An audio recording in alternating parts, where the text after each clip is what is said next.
Bismillahirrahmanirrahim. Assalamualaikum warahmatullahi wabarakatuh. Innal hamdalillah nahmaduhu wa nasta'inuhu wa nastaghfiruh. Wa na'udzu billahi min shururi anfusina wa sayyiati a'malina. Man yahdihillahu fala mudilla lahu wa man yudlilhu fala hadiya lahu.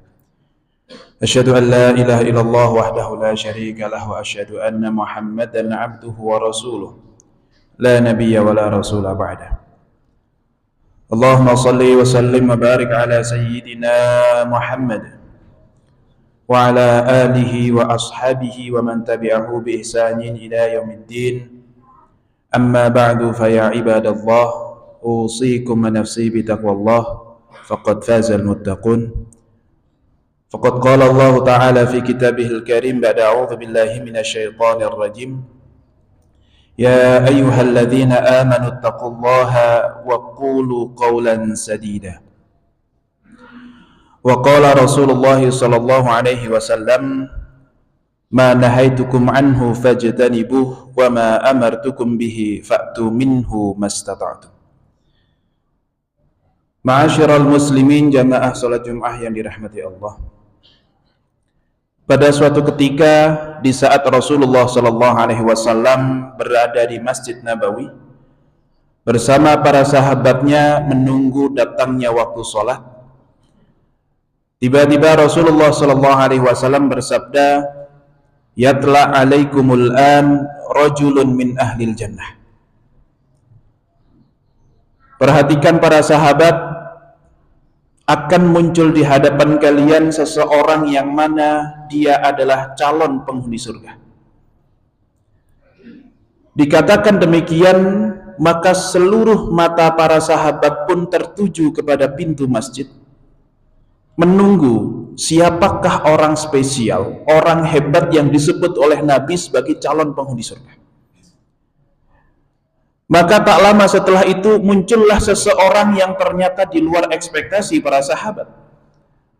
Dia hanyalah seseorang yang biasa saja, bukan dari kalangan tokoh, bukan dari kalangan orang kaya ataupun pejabat. Dia hanya orang biasa dari kalangan Ansor yang muka dan jenggotnya basah karena bekas air wudhu. Maka sahabat ahli surga ini pun kemudian masuk ke Masjid Nabawi, melaksanakan sholat berjamaah sebagaimana biasanya. Kemudian hari pun berlalu, dan di hari yang kedua, masih dalam kesempatan yang sama, Rasulullah sallallahu alaihi wasallam kembali bersabda, "Yatla alaikumul an rajulun min ahlil jannah." Wahai para sahabat, perhatikan, akan muncul di hadapan kalian seseorang yang mana dia adalah calon penghuni surga. Dikatakan untuk kedua kalinya, maka mata para sahabat pun tertuju kepada pintu masjid sambil penasaran, siapa lagikah orang hebat dan orang beruntung berikutnya yang disebut oleh Nabi sebagai calon penghuni surga. Setelah ditunggu sekian saat, ternyata yang muncul adalah orang yang sama. Dia yang muncul di hari pertama, dia juga yang muncul di hari kedua. Maka sahabat ahli surga ini pun kembali masuk ke masjid, melaksanakan sholat berjamaah sebagaimana biasanya sampai selesai kemudian pulang. Di hari yang ketiga, dan di masih dalam kesempatan yang sama, Rasul pun mengulangi sabdanya untuk ketiga kalinya, dan sudah bisa kita tebak bahwasanya yang muncul adalah orang yang sama pula. Maka karena sahabat ini disebut sebagai calon penghuni surga oleh Rasulullah SAW selama 3 hari berturut-turut, maka ada seorang sahabat muda yang begitu bersemangat, yaitu Abdullah bin Amr bin As, kemudian mendatangi sahabat ahli surga ini. Beliau mengatakan, "Wahai Tuan, bolehkah aku menginap di rumah Tuan barang 3 hari? Karena sesungguhnya aku sedang punya masalah dengan ayah saya, sehingga tidak memungkinkan bagiku untuk pulang ke rumah. Maka selama aku tidak bisa pulang ke rumah, bolehkah aku menginap di rumah Tuan?" Maka Tuan ahli surga ini pun kemudian mengizinkan Abdullah bin Amr bin As untuk menginap di rumahnya. "Wahai Abdullah, silahkanlah menginap di rumah saya sampai sekiranya masalahmu selesai." Padahal jamaah yang dirahmati Allah, Abdullah bin Amr bin As ini sebenarnya bukan karena punya masalah dia pingin menginap di rumah Tuhan ahli surga, akan tetapi penasaran dengan amalan apa yang menjadikan beliau spesial, sampai-sampai disebutkan oleh Rasulullah sebagai calon penghuni surga, bahkan sampai 3 kali. Kira-kira apakah ada amalan tertentu yang selalu ia laksanakan sehingga bisa diikuti? Ataukah ada bacaan-bacaan wirid-wirid tertentu yang selalu diamalkan sehingga bisa dilaksanakan oleh Abdullah bin Amr bin As? Kemudian Abdullah bin Amr bin As pun menginap di rumah Tuhan ahli surga selama 3 hari dan memperhatikan apa saja amalan yang dilakukan. Ketika memperhatikan, maka Abdullah bin Amr bin As ini tidak menemukan satupun amalan yang spesial yang dilakukan oleh Tuhan ahli surga. Di malam hari ia tidur, tidak ada qiyamul lail yang spesial. Bangun-bangun hanya ketika subuh untuk kemudian melaksanakan sholat subuh berjamaah di masjid, sebagaimana kebiasaan muslim pada umumnya. Kemudian setelah sholat subuh pun langsung pulang, tidak ada iktikaf yang spesial. Setelah itu kemudian ia pun memulai hari dengan sarapan, tidak ada puasa hari itu, tidak ada sodakoh, tidak ada kemudian baca Quran yang spesial, semuanya serba biasa sebagaimana kebiasaan muslim pada umumnya.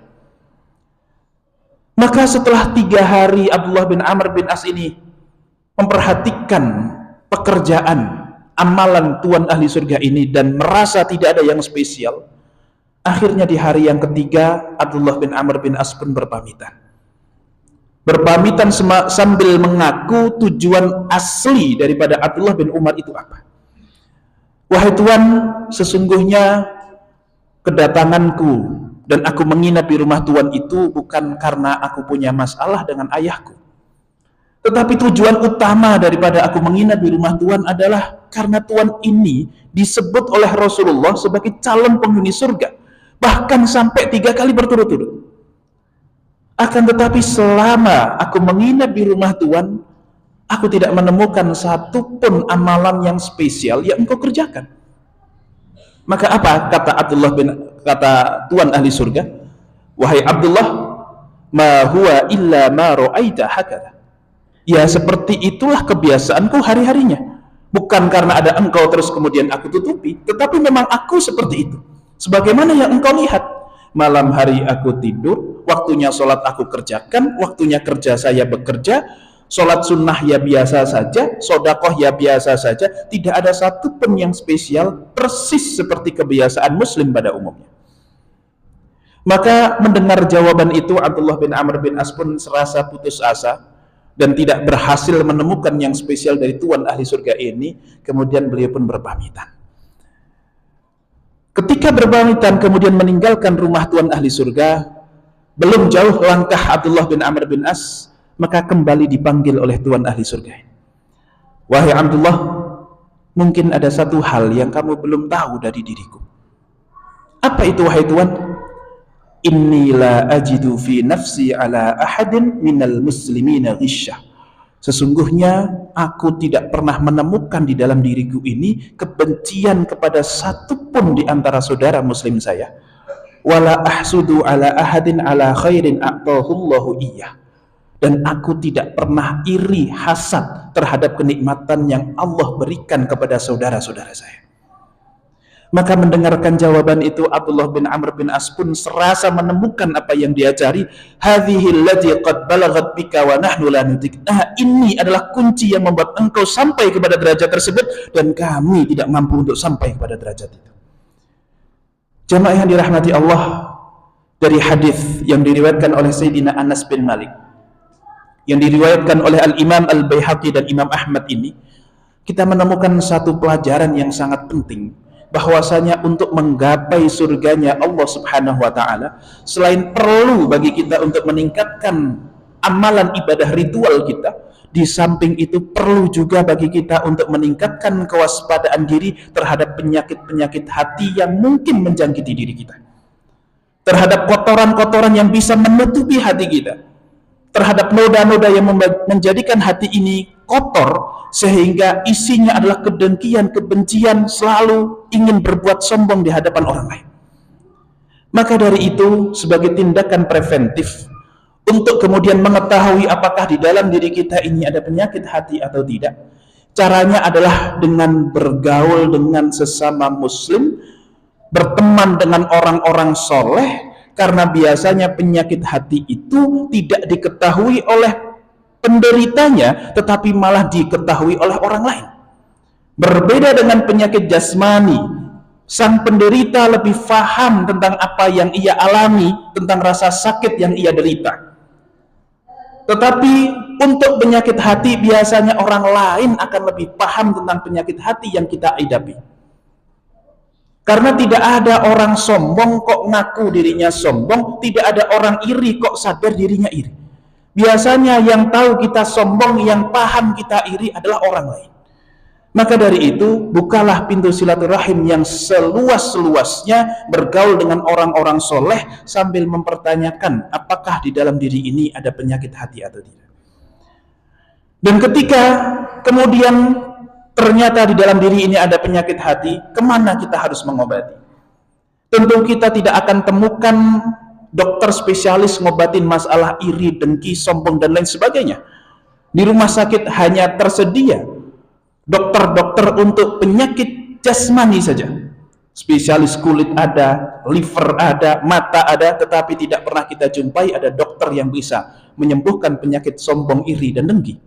Maka kemanakah kita harus berobat? Jawabannya adalah datangilah majelis-majelis ilmu, karena di dalamnya kita akan menemukan nasihat-nasihat dari Allah dan Rasulnya melalui mulut guru-guru yang mulia. Itulah obat daripada penyakit hati. Dan penyakit hati ini jauh lebih berbahaya dibandingkan dengan penyakit jasmani. Jika penyakit jasmani akan merugikan kita, dia hanya akan merugikan kita dunia saja. Sedangkan penyakit ruhani, penyakit hati akan merugikan kita dunia akhirat.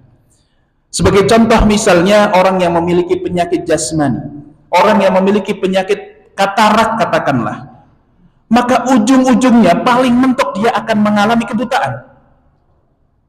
Yang mana kebutaan itu hanya akan dialami di dunia saja. Tidak ada satupun riwayat yang mengatakan ketika orang buta di dunia, maka di akhirat azabnya akan ditambah oleh Allah. Tidak ada. Pun dengan penyakit jantung misalnya, orang yang mengidap penyakit jantung ujung-ujungnya meninggal. Yang mana meninggal tidak harus karena penyakit jantung, tetapi tidak ada satupun riwayat yang mengatakan orang yang meninggalnya karena penyakit jantung akan diazab oleh Allah. Tidak ada. Hanya akan merugikan kita dunia saja. Berbeda dengan penyakit ruhani, penyakit hati, maka akan merugikan kita dunia akhirat. Sebagai contoh orang yang memiliki penyakit sombong misalnya, ketika dia hidup di dunia mengidap penyakit sombong, maka di dunia pasti tidak akan banyak diterima oleh kalangan, tidak akan diterima oleh masyarakat. Tidak ada orang mau berkawan dengan orang sombong, bahkan orang sombong lainnya pun tidak mau berkawan dengan orang sombong yang lain. Dan di akhirat kita sudah sangat tahu, sudah sangat kenal dan hafal betapa banyak ancaman dari Allah dan Rasulnya untuk mereka yang terus berbuat sombong di dalam kehidupan ini. Begitu pula orang yang memiliki penyakit iri, dengki, hasad terhadap kenikmatan yang Allah berikan kepada orang lain. Di dunia pasti akan rugi, karena orang yang selalu iri pasti hidupnya susah untuk bahagia. Susah untuk bahagia karena terlalu fokus kepada kenikmatan yang Allah berikan kepada orang lain, sampai lupa mensyukuri bahwa dirinya pun mendapatkan banyak kenikmatan. Hatinya sempit meskipun mungkin rumahnya sudah luas. Yang lebih sengsara lagi adalah sudah hatinya sempit, rumahnya sempit, maka neraka sebelum waktunya. Dan kita tahu orang yang memiliki penyakit iri, dengki, hasad di dalam dirinya, itu di akhirat nasibnya akan seperti apa. Maka dari itu jamaah yang dirahmati Allah, sekali lagi, untuk menggapai surganya Allah Subhanahu wa ta'ala, selain perlu bagi kita meningkatkan amalan ibadah ritual, tidak kalah penting bagi diri kita untuk meningkatkan kewaspadaan diri terhadap penyakit-penyakit yang menjangkiti diri kita, yang menjangkiti hati kita. Karena hati kita ini, jika hati kita baik, insya Allah akan keluar dari mulut kita, dari perbuatan kita, hal-hal yang baik pula. Dan sesungguhnya Allah Subhanahu wa taala tidak melihat kepada tampilan fisik kita, tidak melihat seberapa rapi pakaian kita, seberapa klimis rambut kita, seberapa gagah tunggangan kita, tetapi yang akan dilihat oleh Allah Subhanahu wa taala adalah bagaimana hati kita. Barakallahu li wa lakum fil Qur'anil azim wa nafa'ani wa iyyakum bima fihi minal ayati wa dzikril hakim wa taqabbalallahu minna wa minkum tilawatahu innahu huwas samiul alim.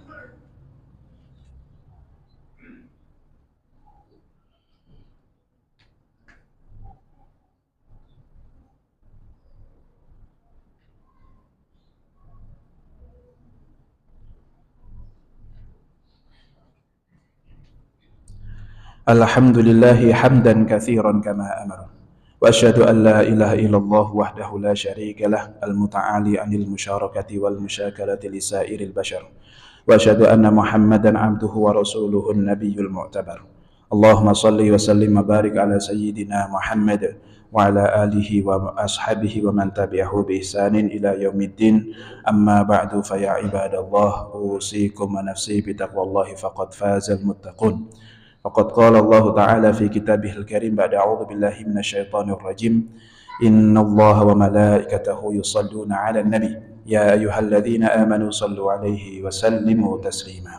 Allahumma salli wa sallim wa barik ala sayyidina Muhammad wa ala ali sayyidina Muhammad kama sallaita wa sallamta wa barakta ala sayyidina Ibrahim wa ala ali sayyidina Ibrahim fil alamin innaka Hamidum Majid.